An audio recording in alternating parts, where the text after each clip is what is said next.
हाँ तो दोस्तों, आज का हमारा जो टॉपिक है, आज रहेगा हमारा टॉपिक वर्क। आज हम पढ़ेंगे वर्क के बारे में।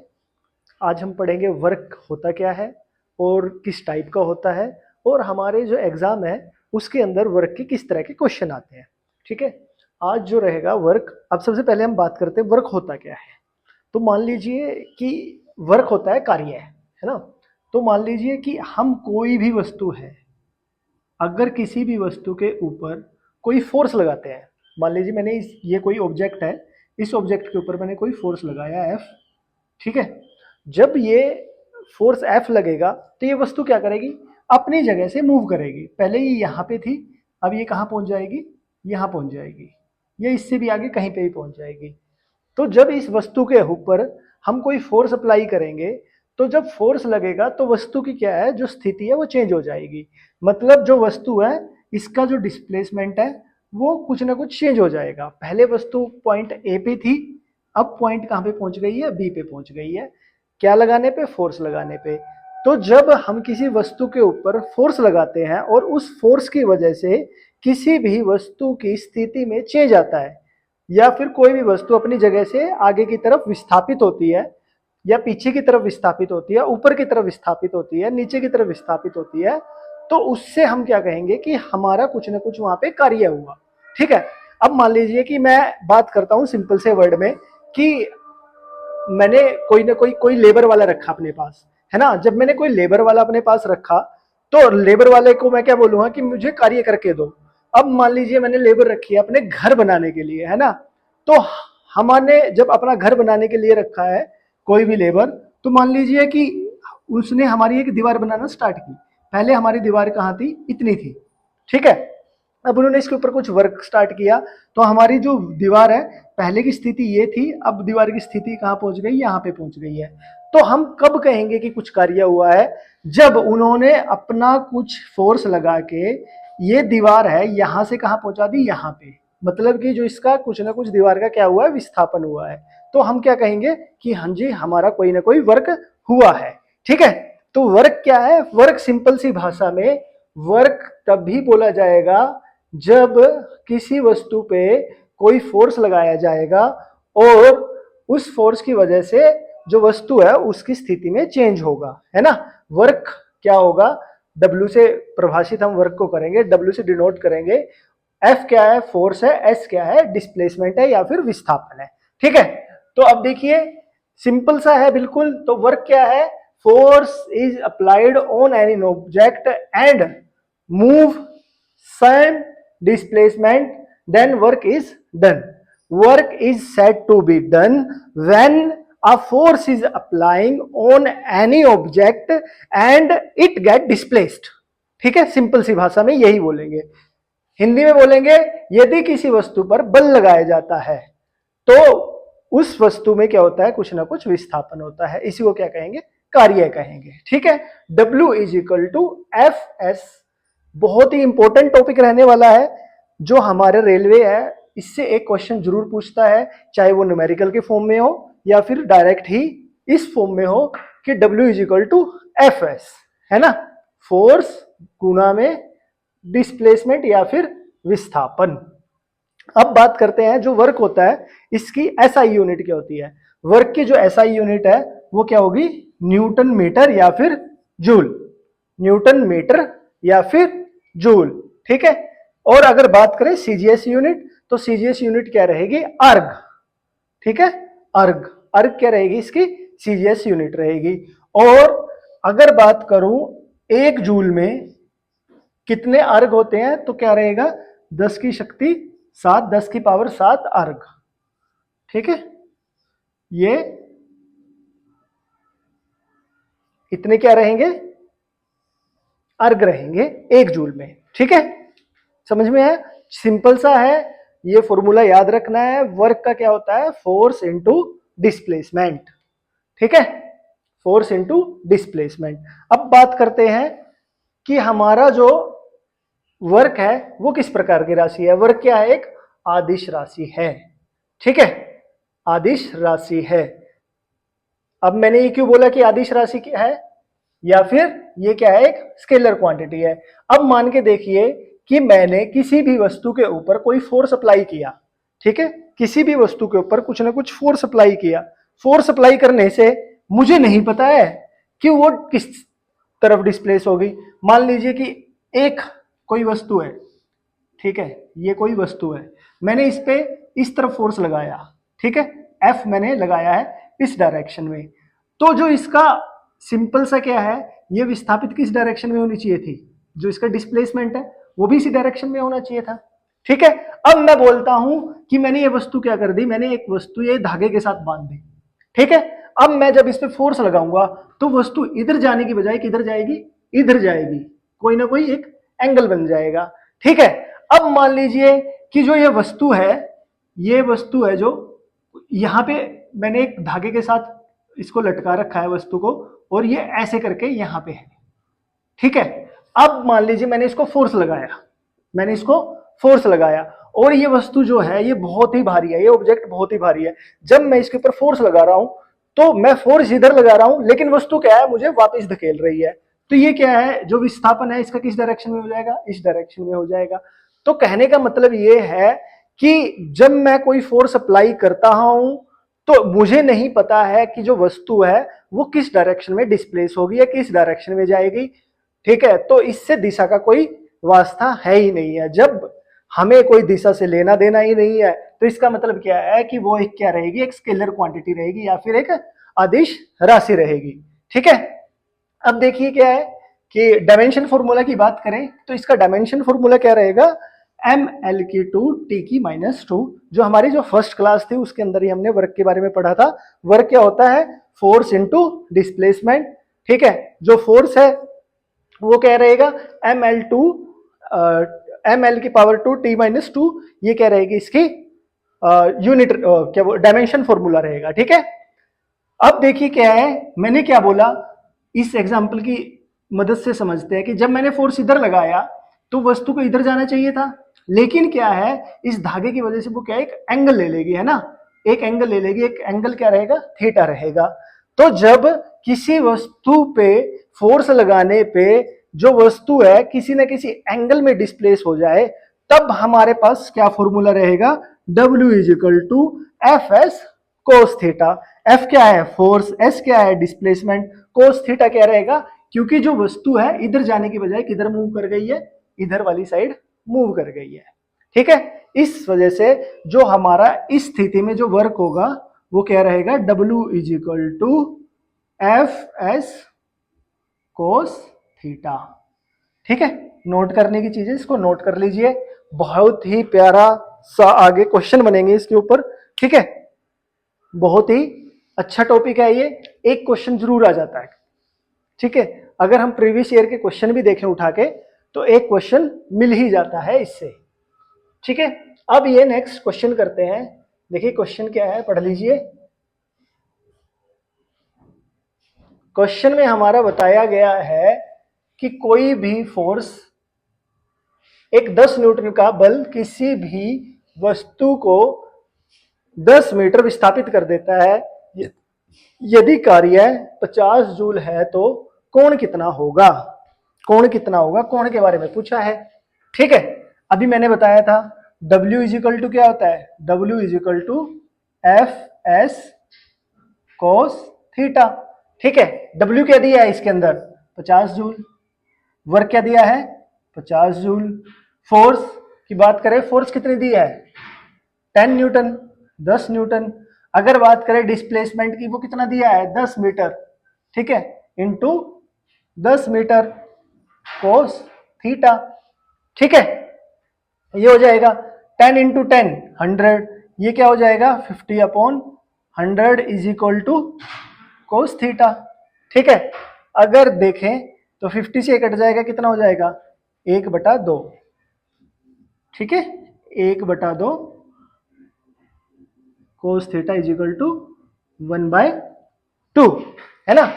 और कोस थीटा 1/2 कब होता है, चलो इसका भी मैं बता देता हूं आपको, एक सिंपल सा बिल्कुल कि होता कैसे है और कैसे निकालते हैं हम। अगर कहीं पूछा जाए कोस थीटा का मान कैसे निकालेंगे, तो देख लीजिए 0, 30, 45, 60, 90, ठीक है।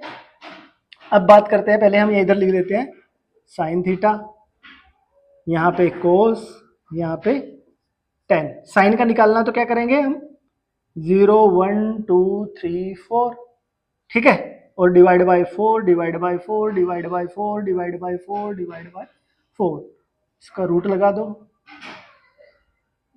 ठीक है। अब कोस का ऐसे निकालना है तो क्या करेंगे, इसको उल्टा कर देंगे, 4 3 2 1 0 divide by 4 divide by 4 divide by 4 divide by 4, इसके ऊपर भी रूट अप्लाई कर दो, ठीक है, सिंपल है बिल्कुल। अब देखिए जब इसकी बात करते हैं, 0 का मान कितना होगा 0, 30 का मान कितना होगा 1/2, ठीक है, 45 का मान कितना होगा 1/√2, ये कितना होगा √3/2, और इसका 1। अब यहाँ पे बात करें तो ये कितना होगा 1, ये कितना होगा √3/2, ये कितना होगा 1/√2, ठीक है।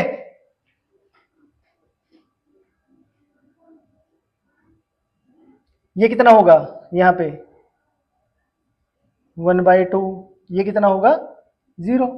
अब देखिए cos 1/2, यही बताना था हमें, cos 1/2 कहाँ पे है, यहाँ पे है, ठीक है, यही है।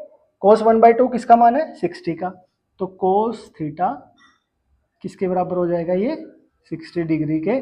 तो यहाँ पे जो पूछा है कोण कितना होगा, तो एंगल कितना होगा, वो कितना होगा 60 डिग्री, ठीक है। समझ में आया क्वेश्चन, बहुत ही सिंपल सा क्वेश्चन है। इस प्रकार के क्वेश्चन आने की संभावनाएं बहुत रहती हैं हमारे पेपर में, ठीक है।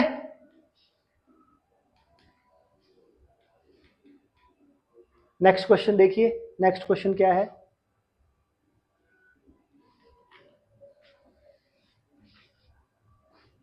पढ़िए नेक्स्ट क्वेश्चन, कि कोई भी एक इंजन है वो 6000 न्यूटन बल लगाकर 54,000 जूल कार्य करता है, तो क्या बताना है, विस्थापन बताना है, विस्थापन बताना है। तो सीधा सा फॉर्मूला W = Fs, इसने क्या दे दिया है, W दे दिया है, कितना दे दिया है 54,000, ठीक है, F दे दिया है कितना 6000, और हमें क्या निकालना है, S निकालना है। बस यहां से इसको डिवाइड करेंगे तो कितना आ जाएगा, S = 9 मीटर, ये आ जाएगा हमारा आंसर, ठीक है। समझ आ गया क्वेश्चन, बिल्कुल सिंपल से क्वेश्चन है, ऐसे ही सिंपल सिंपल क्वेश्चन आएंगे, ठीक है। नेक्स्ट पढ़ते हैं, अपना जो वर्क है, अब वो किस किस टाइप का हो सकता है, जो वर्क है हमारा किस किस तरह का हो सकता है। अब देखिए वर्क क्या है, वर्क हमारा 3 तरह का हो सकता है। जब भी हम कोई कार्य करते हैं या तो वो पॉजिटिव हो सकता है, जब भी हम कोई कार्य करते हैं वो नेगेटिव हो सकता है, या फिर जब भी हम कोई कार्य करते हैं वो क्या है हमारा 0 भी हो सकता है। अब देखिए किस किस स्थिति में क्या क्या होता है। मान लीजिए ये दीवार है, ठीक है, मैं इसके ऊपर कुछ ना कुछ फोर्स लगा रहा हूं, ठीक है। जब मैं इसके ऊपर कुछ फोर्स लगा रहा हूं, अगर ये दीवार अपनी स्थिति चेंज कर लेती है, ठीक है, जैसे मैंने इस दीवार को ऐसे धक्का दिया, ठीक है, मेरे इस दीवार को धक्का देने के बाद ये दीवार क्या है पीछे की तरफ चली जाती है, इसका मतलब मैंने जो वर्क किया वो पॉजिटिव किया। क्यों, क्योंकि मैं चाहता था इसको धकेलना और मैंने इसको क्या कर दिया, धकेल दिया, ठीक है। तो ये क्या हो गया, वर्क मेरा पॉजिटिव हो गया। एक फुटबॉल है, मैं फुटबॉल को ऐसे किक मारता हूं, ठीक है, फुटबॉल को आगे की तरफ मैं किक मारता हूं।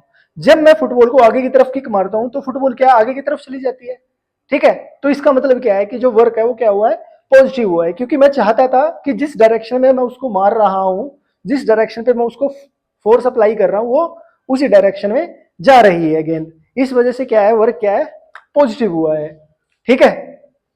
पुशिंग अ चेयर, मान लीजिए एक चेयर है, मैं चेयर को क्या है धकेल रहा हूं आगे की तरफ, ठीक है। जब मैं उसको आगे की तरफ धकेल रहा हूं तो चेयर क्या है आगे की तरफ जा रही है। अगर चेयर आगे की तरफ जा रही है इसका मतलब क्या है कि जिस डायरेक्शन में मैं चेयर को ले जाना चाह रहा था चेयर उस डायरेक्शन में जा रही है, इसका मतलब वर्क क्या है मेरे लिए, पॉजिटिव हुआ है, कि हाँ मैं बोल सकता हूँ कि वहां पे वर्क हुआ है। ठीक है, अब बात करते हैं नेगेटिव वर्क की। अब मान लीजिए मैं एक मेरे पास एक स्लाइड है, ठीक है, ऐसे करके एक स्लाइड है मेरे पास। यहां पे क्या है, एक गोला है, यहां पे गोला है, कोई भी एक बॉल है लगा लीजिए, और यहां पे मैं खड़ा हूं। ठीक है, अब मैं इसको धकेल रहा हूं इस वाली साइड। ठीक है, अब मैं इसको इस वाली साइड लगा रहा हूं, कुछ ना कुछ फोर्स अप्लाई कर रहा हूं इस वाली साइड। अब जो गोले का वजन है इतना ज्यादा है कि मैं इसको धकेल तो इस साइड रहा हूं, लेकिन गोला मुझे क्या कर रहा है, वापिस इसी डायरेक्शन में धकेल रहा है। तो मैं चाहता था कि जो फोर्स है उसी की डायरेक्शन में क्या हो, ये डिस्प्लेस हो, लेकिन जो बॉल है वो वापिस मुझे क्या है, अपोजिट डायरेक्शन में धकेल रही है। जो डिस्प्लेसमेंट है वो पीछे की तरफ हो रहा है, तो ये यहां पे पहुंच गई बॉल। तो डिस्प्लेसमेंट क्या हो जाएगा, इस डायरेक्शन में हो जाएगा। इसका मतलब क्या है, जो फोर्स है और डिस्प्लेसमेंट है, अगर उन दोनों की डायरेक्शन क्या है, अपोजिट है, दोनों की डायरेक्शन क्या है, अपोजिट है, इसका मतलब वो वर्क क्या हुआ है, नेगेटिव वर्क हुआ है। इसके एग्जांपल देख लेते हैं, ग्रेविटी। अब देखिए क्या है कि मैंने क्या किया, मैंने कुछ फोर्स लगाया और ये पेन को ऊपर की तरफ उछाल दिया। ठीक है, अब मैं इस पेन को जब ऊपर की तरफ उछालूंगा तो कुछ ना कुछ ग्रेविटी क्या करेगी, इसको अपनी तरफ खींचेगी, है ना। मैं फोर्स किस तरफ लगा रहा हूं, ऊपर वाली डायरेक्शन में। ठीक है, और जो ग्रेविटी है वो किस डायरेक्शन में लग रही है, अपोजिट डायरेक्शन में, है ना। तो जब फोर्स मैं ऊपर वाली साइड लगा रहा हूं, लेकिन वो ग्रेविटी उसको नीचे वाली साइड खींच रही है, इसका मतलब क्या है, डिस्प्लेसमेंट नीचे वाली साइड हो रहा है। तो इस केस में हम क्या बोलेंगे कि जो फोर्स, जो वर्क है हमारा वो क्या है, नेगेटिव है। अब देखिए फ्रिक्शन की बात कर लेता हूं, सेम फ्रिक्शन में ऐसा होता है। मान लीजिए मैंने क्या किया, एक पहिए को धकेला, है ना। जब मैं पहिए को धकेल रहा हूं, एक पहिया है, एक व्हील है, मैं इसको धकेल रहा हूं तो ये आगे की तरफ जा रहा है। जब ये आगे की तरफ जा रहा है उसी टाइम पे यहां पे क्या है, फ्रिक्शन फोर्स लगेगा जो इस पहिए को रेजिस्ट करेगा, आगे बढ़ने से रोकेगा। तो फ्रिक्शन फोर्स किस डायरेक्शन में लगेगा, बैक डायरेक्शन में लगेगा। ठीक है, जब ये बैक डायरेक्शन में लगेगा तभी तो पहिया क्या है, घूमते घूमते रुकेगा, वरना वो अगर फ्रिक्शन फोर्स नहीं लगेगी वो क्या है, आगे की तरफ भागता ही रहेगा। तो इसका मतलब क्या है, फ्रिक्शन फोर्स क्या है, जो मैंने इस पे फोर्स लगाई है उसको अपोज कर रही है। तो फ्रिक्शन भी क्या है, एक तरह से फ्रिक्शन फोर्स भी क्या है, इसकी वजह से क्या हो रहा है, जो वर्क है वो हो रहा है नेगेटिव वर्क। ठीक है, समझ में आ गई बात। अब जीरो वर्क की बात करते हैं। जीरो वर्क क्या होता है, अब मान लीजिए कि मैं इस दीवार को धकेल रहा हूं, कुछ ना कुछ फोर्स लगा रहा हूं, लेकिन जो ये दीवार है टस से मस नहीं हो रही है। ठीक है, इसका मतलब क्या है, मैं फोर्स तो लगा रहा हूं लेकिन जो दीवार है वो डिस्प्लेस नहीं हो रही है, मतलब जो ऑब्जेक्ट है वो अपनी जगह पे झुके तो रुका हुआ है, तो मेरा फोर्स लगाने का कोई फायदा हुआ नहीं हुआ। इसका मतलब क्या है, कोई वर्क हुआ ही नहीं। ठीक है, तो इस केस में हम क्या कहेंगे कि जो वर्क है वो जीरो हुआ है। अब मैं इसको कुछ टेक्निकल वे में बता देता हूं। फोर्स हमारे पास, वर्क हमारे पास क्या होता है, force into displacement cos theta. ठीक है, क्या हो गया, work is equal to F S cos theta. इन तीनों में से अगर एक भी चीज जीरो है तो हमारा वर्क क्या है, जीरो होगा। अब बता देता हूं देखिए कैसे। अब मान लीजिए कि जो ये दीवार है मैं इसके ऊपर फोर्स लगा रहा हूं, ठीक है, कुछ ना कुछ मैंने फोर्स लगाया, ओके, लेकिन ये दीवार क्या है, अपनी जगह से हिल नहीं रही है, इसका मतलब डिस्प्लेसमेंट क्या हो गया, जीरो हो गया। जीरो हो गया तो पूरी की पूरी टर्म क्या होगी, ये वर्क जीरो हो गया। ठीक है, कोस थीटा। अब क्या है कि मान लीजिए कोस थीटा जीरो कब होता है, कोस थीटा जीरो कब होता है, कोस 90 पे। ठीक है ना, कोस 90 पे क्या होता है, जीरो होता है। कोस 90 पे जीरो होता है। अगर थीटा क्या है, 90 डिग्री है, तब क्या होगा, ये वर्क क्या होगा, जीरो होगा। ठीक है, अब मान लीजिए कि मैं कोई फोर्स लगा ही नहीं रहा किसी भी चीज पे, तो इसका मतलब क्या है, वहां पे कुछ वर्क भी नहीं होगा। तो ये सिंपल सी भाषा में, अगर फोर्स, डिस्प्लेसमेंट और थीटा, अगर तीनों में से किसी की भी वैल्यू जीरो है तो क्या है, वहां पे जो वर्क है वो जीरो होगा। ठीक है, समझ में आ गया। ये था आज का हमारा टॉपिक वर्क का। ठीक है। और इससे हमारा एक क्वेश्चन आता ही है एग्जाम में, तो इस टॉपिक को अच्छे से आप याद कर लीजिएगा। नमस्कार।